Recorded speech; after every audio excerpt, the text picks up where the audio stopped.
falsafah hidupnya kebanyakan orang, insya Allah ya begitu itu. Kalau mau ada maunya itu orang lain harus banyak-banyak melayaninya. Nah, jamaah salat Jumat rahimakumullah, sikap-sikap yang begitu-begitu itu, para penjajah, para pemaksa, para perampas, para perampok itu tadi menyusahkan. Kita sebagai muslim itu kadang-kadang susah. Sebagai orang yang hidup di tengah masyarakat itu kita kadang-kadang susah. Berhenti di sebuah jalan, ada sedikit lagi ya contohnya.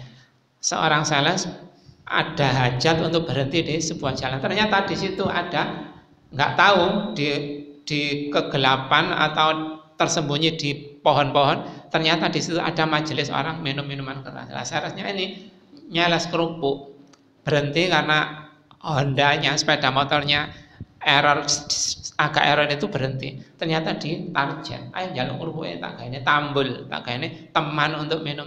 Nah begini nih, kalau nggak dituruti ya mungkin akan mengakibatkan pertengkaran atau saling bunuh. Kalau dituruti, si muslim yang nyales ini ya juga merasa berdosa membantu orang untuk berbuat maksiat. Jamaah salat Jumat rahimakumullah ini ternyata juga dialami oleh Ashabul Kahfi. Digambarkan oleh Allah salah satunya di surat Al-Kahfi ayat 10 itu.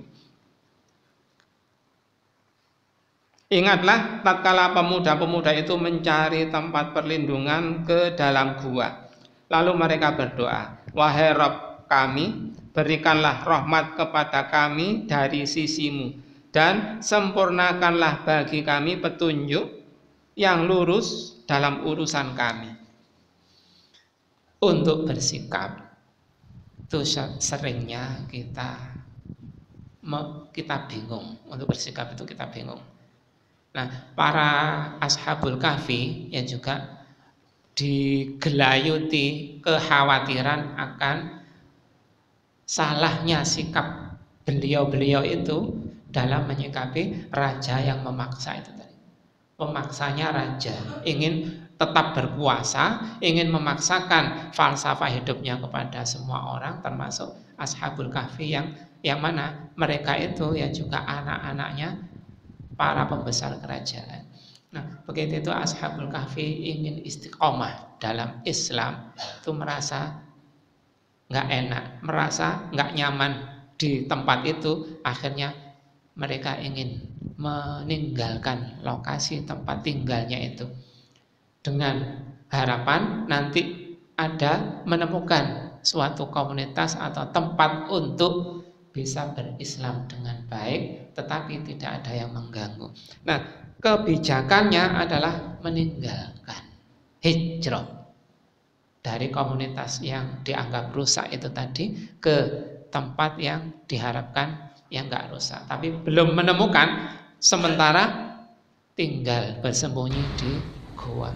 Nah, mereka itu berdoa kepada Allah agar sikap mereka bersembunyi di gua ini diberi rahmat oleh Allah.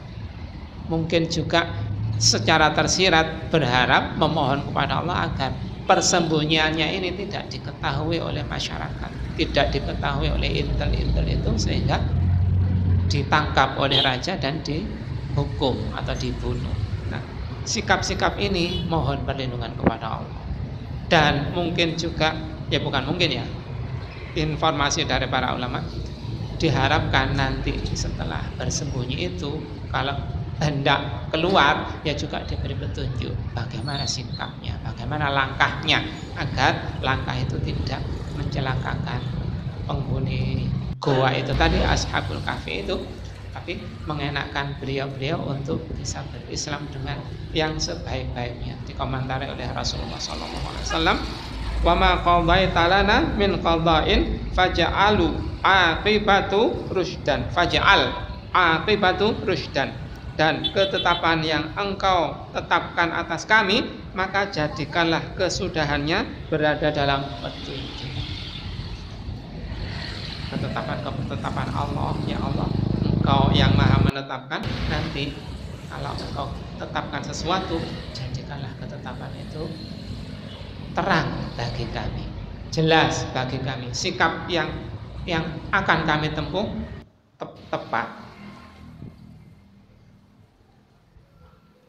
Wahayyi lana min amrina rasyada. Kita juga sering dihadapkan pada pilihan yang membingungkan kita. Milih itu nggak cocok, tapi dipaksa oleh oleh ketuanya atau oleh kepalanya, oleh kepala instansinya, begitu akhirnya akan menjadikan kita bingung, nggak bisa bersikap. Nah ini wahayyi lana min amrina rasyada. Kita banyak-banyak berdoa kepada Allah agar langkah kita diiringi dengan kebenaran oleh Allah Subhanahu wa taala, dibimbing dengan kebenaran oleh Allah Subhanahu wa taala. Mencari pekerjaan juga begitu. Memilih, membandingkan calon istri yang itu begini, yang ini begini.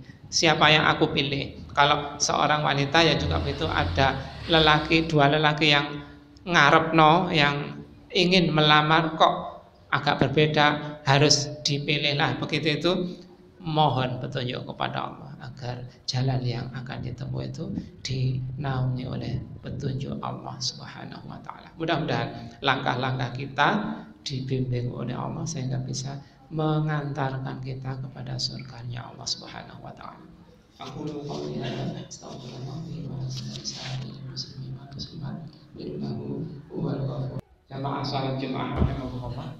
Hadis yang saya bacakan tadi menginformasikan siapa yang dikehendaki kebaikan oleh Allah, dia difahamkan din.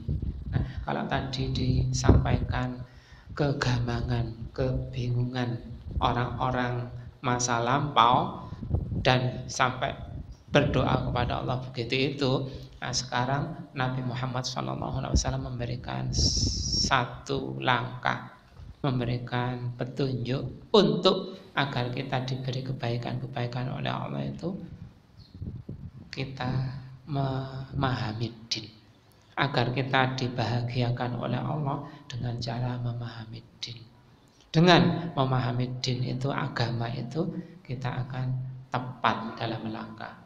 Dengan begitu kita termotivasi untuk mengajak orang lain dalam menapaki langkah-langkah kita yang sudah tepat itu.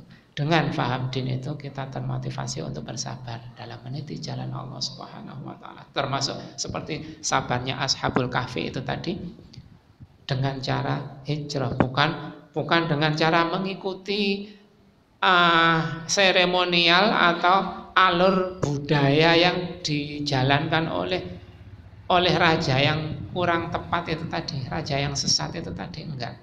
Sabar itu dengan cara taat kepada Allah Subhanahu wa taala.